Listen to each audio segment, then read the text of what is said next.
motherfucking wig. Sweetie, you're not understanding. I want to help still me. have not Talk said to me like I'm a that I am. girl. No, I'm gonna talk to you like you're however old you are. And I I'm want 5 you to right act now. that age. I'm 5. Speak to me like I'm 5. 55. To be honest with you, you brought this energy. Virtual reality. Hi, I'm Danny Murphy. And I'm Evan Real. And Evan, do you mind if Drew comes to this podcast recording right now? I never mind if Drew comes, but I'm not Porsha Williams. I know.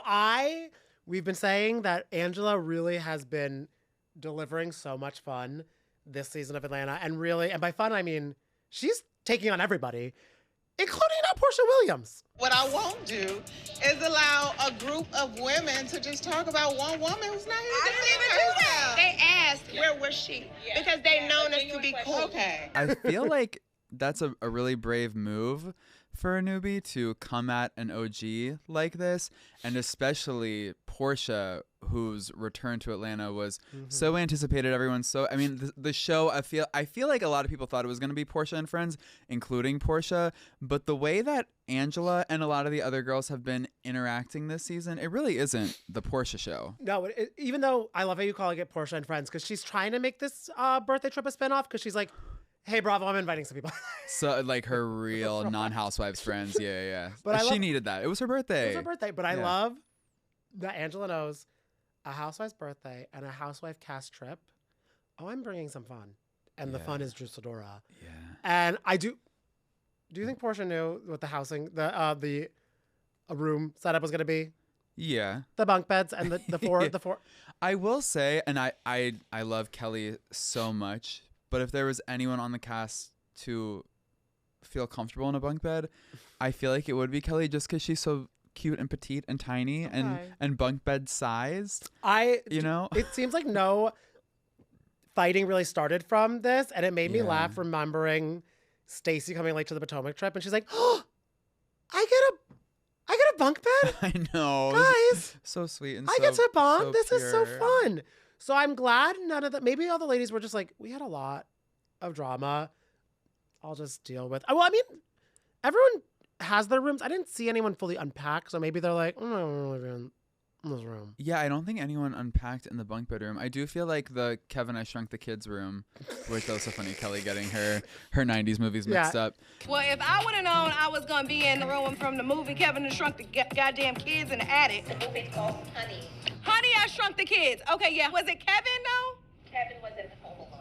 Don't tell me I'm getting my movies mixed up. Those beds actually looked really comfortable. Oh, yeah, they did. They looked so big and plush, and I feel like that's where Britt ended up with Kelly. Okay. Or I forget. You know how like on RHOA we knew where everyone ended up? That it wasn't really made clear. I think because on RHOA they throw their clothes over, like they are like Ramona's like unpacking like 9,000 shoes and making people do it for her. Like, well, Shamia started humping the bed, so Shamia might be the Ramona of the Real Housewives of Atlanta, because that room was really nice, and she said as Portia's best friend, which I mean that's a shaky term right now. So it seemed like when I think Shamia said that out loud in front of Porsha, and the way Porsha was just continuing to stomp. She was just like stomping through the house in those gorgeous leather pants.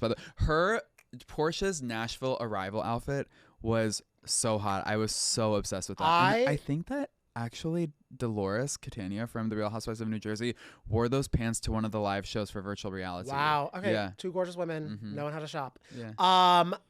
I did laugh because I was like, because you know me, when I travel, I'm not a sweatpants traveler. Yeah. I've never traveled in leather type pants. So I'm like, that is commitment to your birthday. Yeah. That you're like, I'm going to sit on this hour and 15 long flight for the look. It's really, I was like, oh, Porsha means business for her birthday. I think it was worth it. The look was, it was giving very much like country pop star. Happy birthday, Porsha!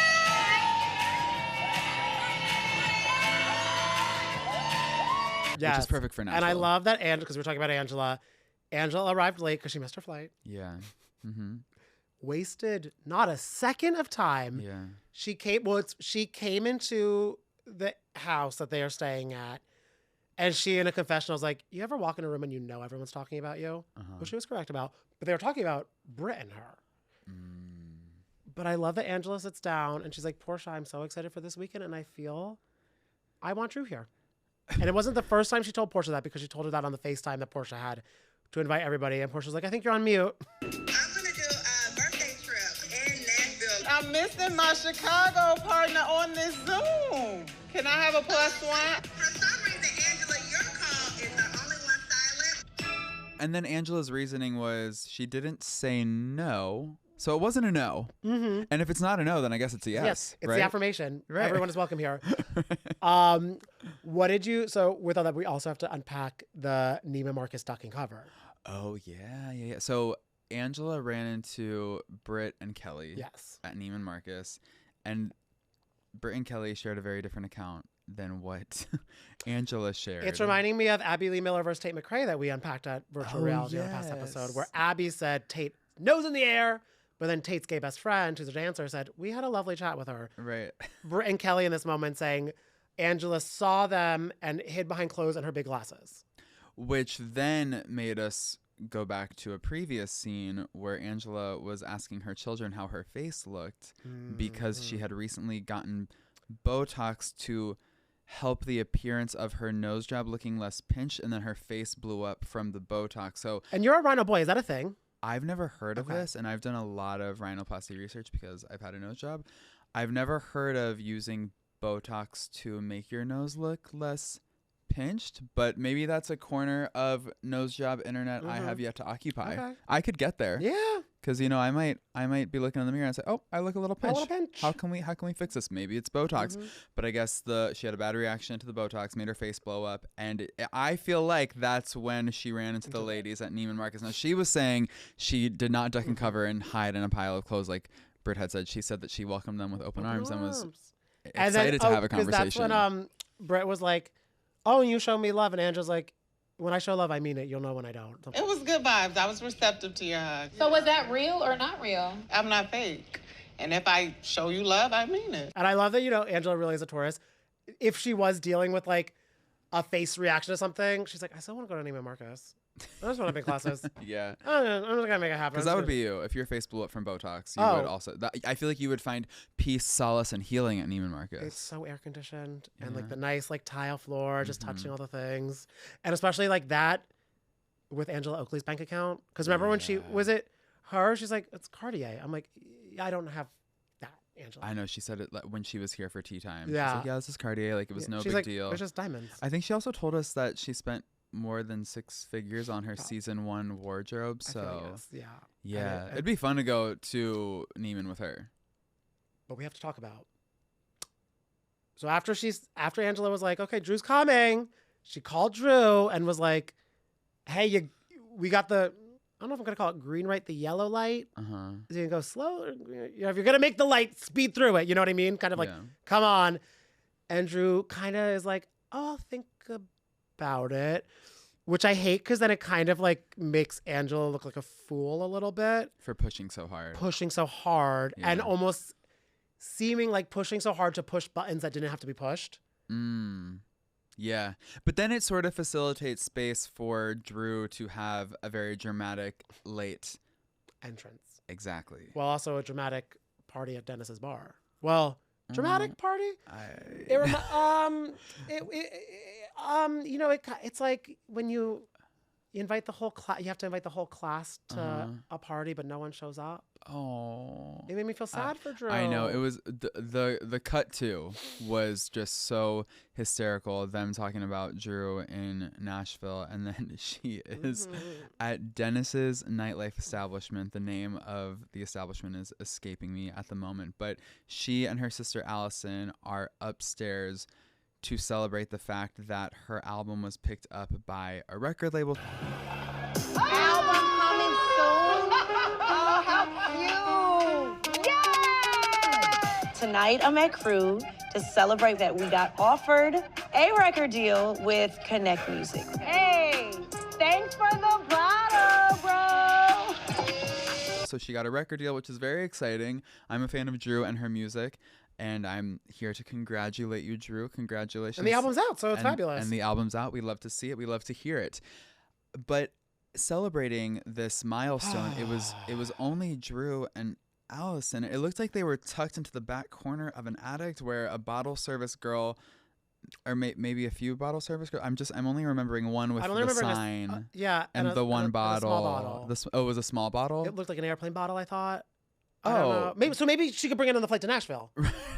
Maybe Dennis was like, I know you're busy. Yeah. And also, then they were just like, woo!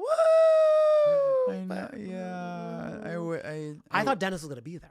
There was a Dennis moment. Dennis was there. Even after all of Portia's warnings. But maybe that was it. Maybe Dennis was like, well, we didn't film together technically because I was just on FaceTime. So I'm glad Dennis was there. And I do love Drew, because a lot of people, I love Drew Sidora. A lot of people questioned when the Atlanta cast was revamping. They're like, Drew's staying? This is why Drew's staying. She just makes me laugh. Yeah. Because, did you ever sell the cat? At this point, all I want are real answers about Brit's past. That's it. Did you ever sell it? Did I ever? The cat. No, I did not. I didn't. Have you done for it?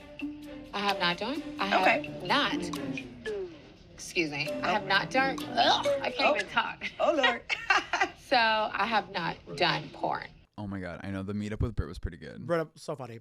And then also I'm like, oh my God, the fact that while Porsha is not inviting her on a trip, is like, oh, I'll go to Dennis's bar.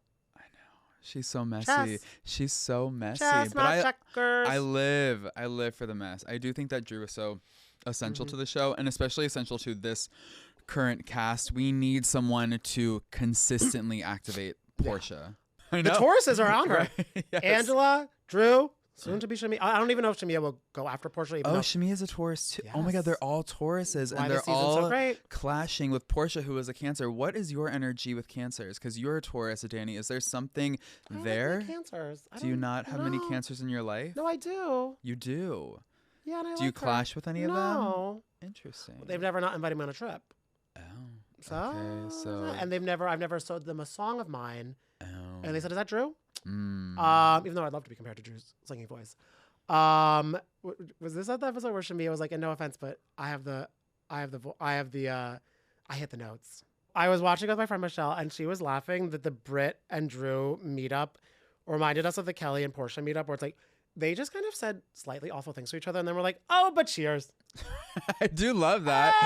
Oh, but cheers. And that's when I feel like Housewives is at its really is best. so You know, when great. we can be shady and silly and pretend like we're getting Yes. along, and then we leave space to fight in the future. Which seems like the next week Nashville episode, because Drew arrives. It seems she does a storm off, and I don't know. Did you catch? Because I watched it live, and I know you watched it on Peacock. I don't know if it was the mid-season trailer or not, but they start to show Britt and Kelly fighting, and I don't know if that starts in Nashville or not.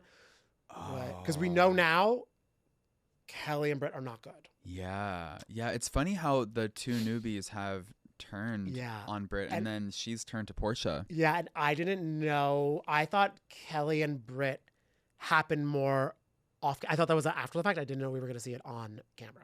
Yeah, same. That's it. Well, that's a thrilling development.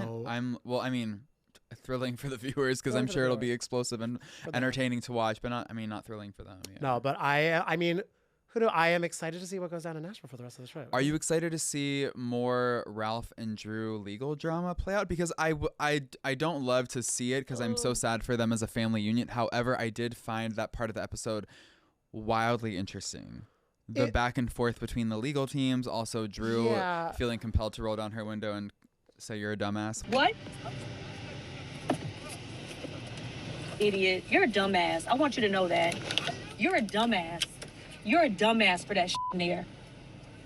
It was interesting, but I feel I don't need that much more of it. Just because I know Drew and Ralph probably retroactively would love for not that much. It's because I know there's at least Drew has been talking about it in her confessionals, not wanting the court docs unleashed for her kids. Yeah. Probably doesn't want the screaming matches of everything with her kids to see too.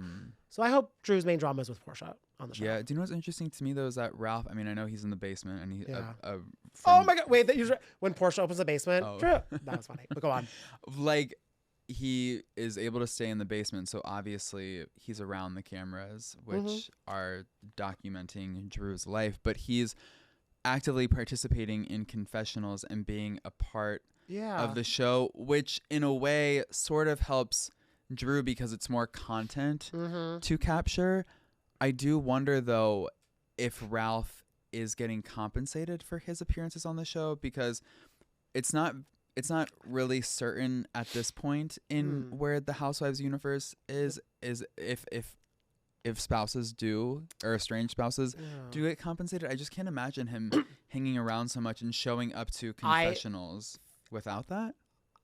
I would assume, if anything, he probably, because as Drew says, allegedly Webster's dictionary narcissist. Oh. You show a camera, Ralph will be there. And also... Okay. That's a good point. Also, if he's like, if my soon-to-be ex-wife is going to be talking about me on the show... You want to defend yourself. I'll talk about myself, too. That's why we had Ralph's cam. I don't even know if that was a Bravo cam, or that was when it was Ralph's cam. It was Ralph's cam, and then there was Drew's cam, and I was a little confused about the back and forth of what I was watching. So I don't know if we'll get any more Drew. I feel like we will get a lot more Drew versus Ralph. We'll be dropping it with Drew. We'll be dropping it with Drew, but yes, I'm excited for next week. Same. Stay tuned, guys.